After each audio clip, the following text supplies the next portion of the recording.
Hey guys, how's it going? It's 8-Bit Eric, and we've been kind of talking about the whole PS5 DualSense drift situation the last couple weeks.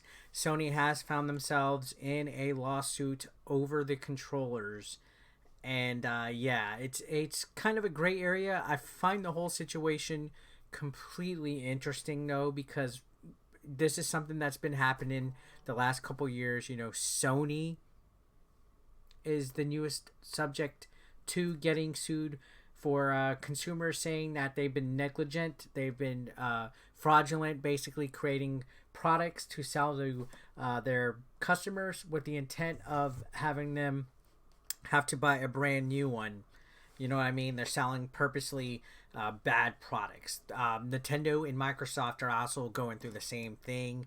People in the past have accused Apple of selling crappy, charging cables for their phones.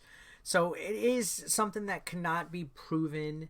Honestly, if you want to, any way you want to slice it, even though you might be one of those people that's like, screw these major corporations, we don't care if they're getting sued, their bad business practices and all of that. It's really interesting to see the whole, thing going to court and seeing what, type of like legal action and jargon is being thrown out there. My older brother's an attorney, so I've been kind of loosely talking to him about this and stuff, and it's really interesting. So if you've kind of been following the channel, I've kind of loosely talked about it, but now this article is talking about the cause of the joystick drift. I want to say Joy-Con drift so bad, but joystick drift from iFixit.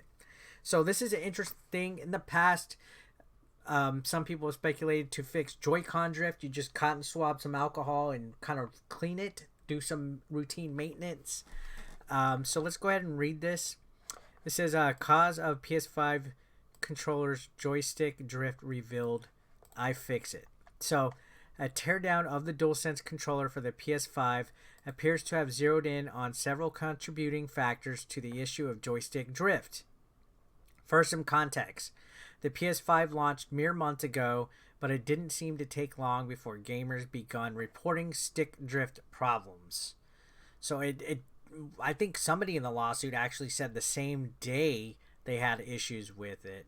So diving into technical functionality of the DualSense controller, the repair folks at iFixit identified several issues that may together be contributing to the problem. But interestingly, the biggest one seems to be that the potentiometers in the DualSense joysticks will inevitably fail. So there's something in the DualSense that is inevitably meant to fail because of how it's designed. To me, I've always assumed it's dirt and, grease and stuff causing it. But iFixit, I think they've also fixed, like, they have stores that fix, like, iPads and iPhones and stuff like that. But according to them, it's a potentiometer. I guess I'm saying that wrong. That will inevitably fail. Now, going on, it says iFixit identified the maker of the joystick modules in the DualSense and other controllers from various other hardware makers as Japanese electronics and components company Alps Alpine. Citing an Alps spec sheet for joystick potentiometers, that word's going to get me this whole article, iFixit found that the company lists an operating life of 2 million cycles on its RKJXV series. So this is very interesting. iFixit is doing some detective work. So apparently these have a shelf life of 2 million cycles. So I guess it just all depends on how many times you actually use the potentiometer. I don't know.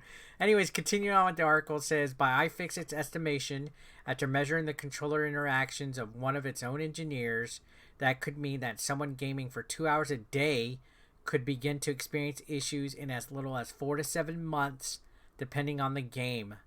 iFixit did note, however, that potentiometers could fail before or after that window.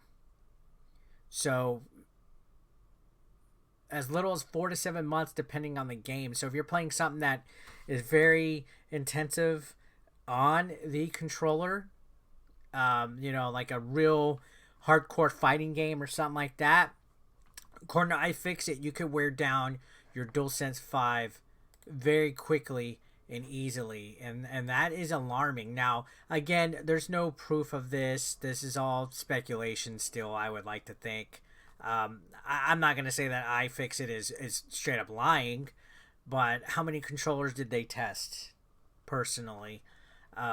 Anyways, continuing on, they do say wear to the joystick potentiometers may not be the only issue contributing to drift throw.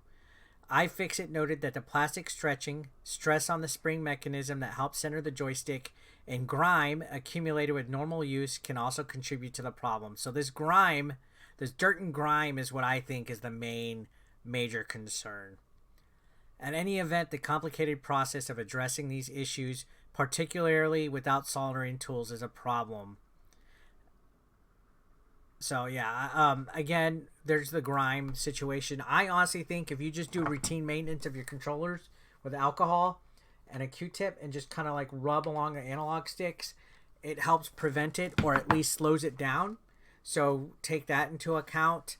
I do know getting support from Sony to fix these right now is backed up and very hard. It's been described as a nightmare. Nintendo is offering free repairs for Joy-Cons.